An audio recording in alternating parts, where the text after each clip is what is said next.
It's time for Tech Talk with Mathew Dickerson, and I'm your host, Tony Graham. G'day, Matthew. Yeah, good morning, Tony. I know we will sit in the studio together again one day, but look, this seems to be working okay, and all your listeners seem to be still getting the information out there, so we'll soldier on.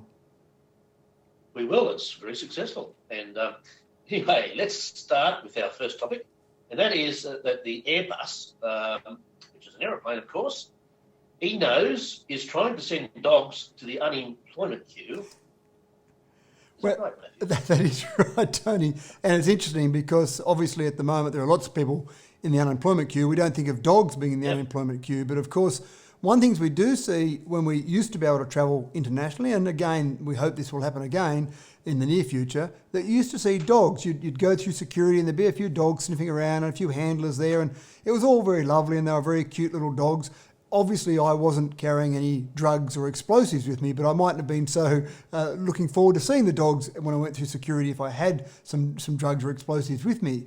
But what they're trying to develop at the moment is an E-Nose, which is basically an electronic nose allowing a device to detect drugs or detect bombs or any bomb residue to save the dogs, and obviously to be able to have these throughout the airport. And the idea would be exactly that. They would be situated throughout the airport so that if they were picked up by one sensor, it may not necessarily trigger a full-scale lockdown of the airport. It might just be, okay, there's one sensor that's picked up, and then as someone's walking along and they're picked up on video cameras, the next sensor, okay, we've definitely got a pattern here. Let's go and have a look at that group of people. Let's narrow down to exactly which one of those has got something on there that they shouldn't have. They also talked about the idea of basically using those sensors on the planes as well, because obviously it's pretty inconvenient to have a dog come onto a plane and go up and down the plane.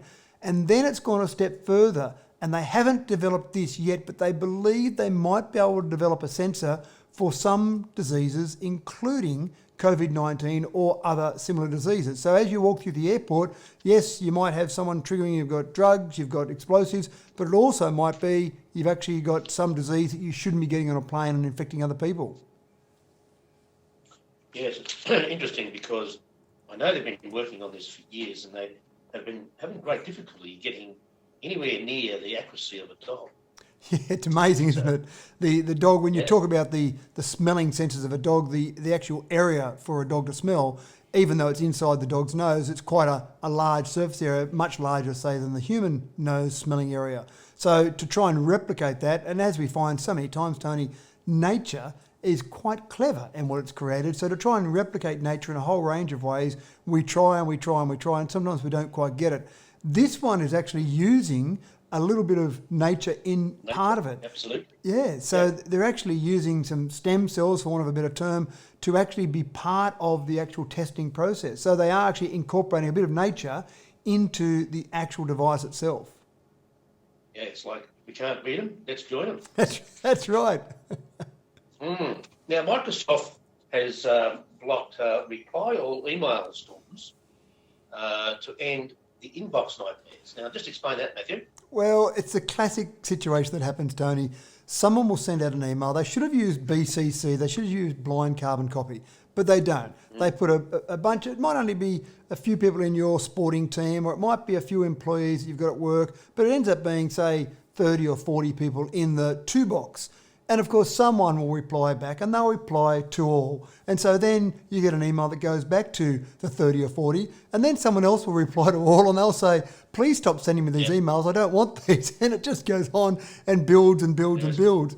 And way back in 1997, there was an incident at Microsoft themselves, which they still refer to as Bedlam DL3. I'm not sure what the DL3 stands for, but someone in Microsoft sent out an email with 25,000 people on a distribution list. And of course, it kept going around and reply to all, please take me off this list. Away it went. It generated 15 million email messages, 195 gigabytes of data. It actually shut down Microsoft's own Exchange email service. So that basically was one thing where Microsoft said to put something in place. They've now gone a step further, and they've got some pretty specific mechanisms that if they detect reply to all activity, and that doesn't need to be many. If you've got, say, 10, for example, that are starting to be replied to all, and it happens a few times, then effectively it will start to shut it down and give a pause. So it will stop any replies working from that email thread for 60 minutes. And that gives enough time for people to stop just saying, leave me off this, I don't want this information or whatever it might be, and basically get to the point where people can just take a pause. And then the block feature further after that will then stay in place for 4 hours after the first automatic trigger. So it's really just one of those things that it's a human factor that a computer or some algorithm is trying to combat, because, again, it'd be nice to say to all humans, hey, look, just don't click reply to all when there's a lot of people on there, but asking people to do it and seeing the behaviour change doesn't always happen.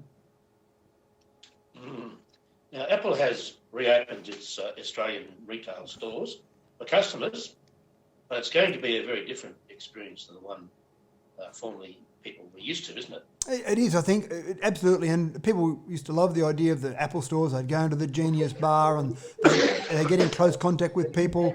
And, of course, they'd basically really be able to view and touch. And, I remember going into Apple stores and they were very crowded places and you didn't worry too much about it. You'd be standing beside 4 or 5 other people looking at different devices. So they've obviously got to the point where they're opening them again.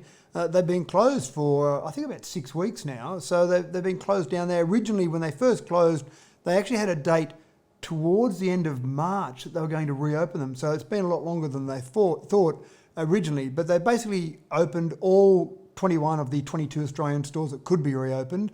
There's one in George Street which is closed for renovations, which was closed before COVID. So essentially that one will stay closed for the renovations to continue. But again, I think you'll see fewer people in the stores. They'll have limits as to how many people can go in the stores. So it'll be Apple stores, but just with a bit of a different feel in them, I think, anyway, to begin with. And then we'll continue on and they'll slowly build back up as we have restrictions lifted and people return to normal, whatever that normal might look like in the future. Yes, well, we don't know, do we? We'll have to wait and see.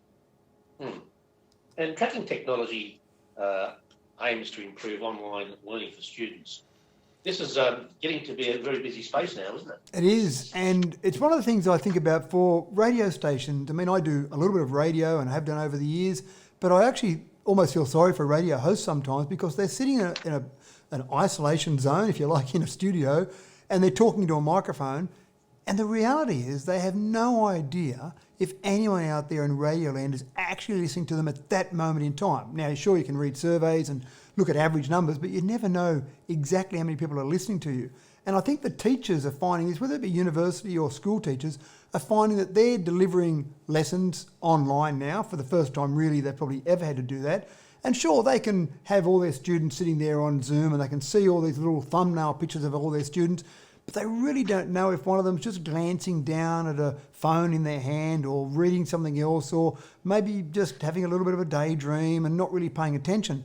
So with all of this content being generated at the moment with videos being basically broadcast back and forth, some researchers are basically working out some ways to look at what's happening with students and whether or not they're paying attention. So what they're doing is they're tracking their eyes, they're looking at their head movements, they're looking at their mouse and keyboard movements, and then what they're doing is allowing that to be fed back into the teacher's environment, and they get a real-time engagement level. So they basically take all the students that are sitting there on that particular video conference, feeding all this information in, and then the teacher can see whether the content they're delivering at the moment is actually engaging.